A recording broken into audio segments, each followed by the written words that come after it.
এই মুহূর্তে নির্বাচন কমিশনের বৈঠক শেষে ব্রিফ করছেন এনসিপি নেতারা, সরাসরি চলে যাচ্ছে সেখানে। জি জি, আপনার প্রশ্নটা বুঝতে পেরেছি। জি, শুরুতেই আমি বলি যে আপনার একটি ভুল ধারণা দিয়ে প্রশ্নটি এসেছে যে জামাতে ইসলামের দাঁড়িপাল্লা কিন্তু এখনও নির্বাচন কমিশনের তালিকাভুক্ত নাই, এবং সর্বশেষ যে তালিকা তারা প্রেরণ করেছেন আপনারা দেখবেন সেখানে দাঁড়িপাল্লাকে অন্তর্ভুক্ত করার জন্য তারা এটি রেখেছেন। অর্থাৎ জামাতে ইসলামের নিবন্ধন যখন বাতিল হয়ে গিয়েছিল তখন কিন্তু প্রতীকের তালিকা থেকেও দাঁড়িপাল্লাকে বাদ দেওয়া হয়েছিল। সেই জায়গা থেকে আপনি যদি আওয়ামী লীগের বিষয়টি দেখেন যে আওয়ামী লীগের নিবন্ধন বর্তমানে স্থগিত অবস্থায় আছে।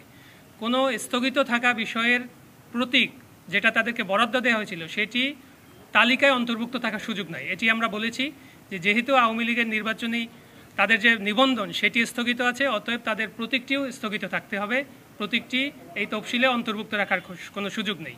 দ্বিতীয় প্রশ্নটি হচ্ছে যে আপনি যে একটি প্রশ্ন করলেন, এটি আসলে আমাদের মাঝে কিছু লোকের মাঝে এই ভুল ধারণাটি তৈরি হয়েছে যে জাতীয় প্রতীক আসলে শাপলা। কিন্তু আপনারা যদি সংবিধানের 4-3 অনুচ্ছেদ এবং 1972 সালের একটি অর্ডার আছে এবং 72 সালের এই জাতীয় প্রতীক নিয়ে একটি রুলস আছে, এগুলোর একটি কম্বাইন্ড রিডিং আপনারা দেখেন, সেখানে দেখবেন যে 4টি আলাদা স্বতন্ত্র উপাদান নিয়ে জাতীয় প্রতীকটি গঠিত।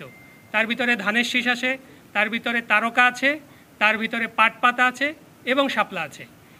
এই 4টি আলাদা উপাদানের মধ্যে ধানের শীষ আপনারা জানেন ইতিমধ্যে বাংলাদেশ জাতীয়তাবাদী দল বিএনপির প্রতীক, তারকা একটা দলের প্রতীক এবং পাট পাতা সোনালী আঁশ আর একটা দলের প্রতীক আছে। এছাড়াও জাতীয় ফুল হিসাবেও যদি আপনি এটাকে ট্রিট করেন, জাতীয় ফল কাঁঠাল আরও অন্য একটি নিবন্ধিত দলের প্রতীক হিসাবে রয়েছে।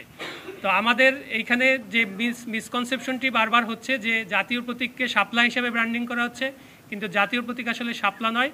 জাতীয় প্রতীক হচ্ছে 4টি আলাদা আলাদা উপাদানের সমন্বয়ে গঠিত একটি প্রতীক, এবং সেখানকার মাপ কী হবে, সেখানকার রং কী হবে, সেখানকার ব্যাসার্ধ কী হবে, ব্যাসার্ধর রং কী হবে, এগুলো সবই 1972 সালের যে অর্ডারের শিডিউল এবং 72 সালের যে রুলস সেটার অ্যাপেন্ডিক্সের মাধ্যমে এটি সম্পূর্ণভাবে স্পষ্ট করা আছে।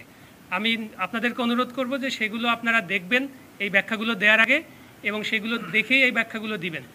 বিধিমালায় যেহেতু রাখিনি সেই ক্ষেত্রে আপনারা কমিশনের কাছে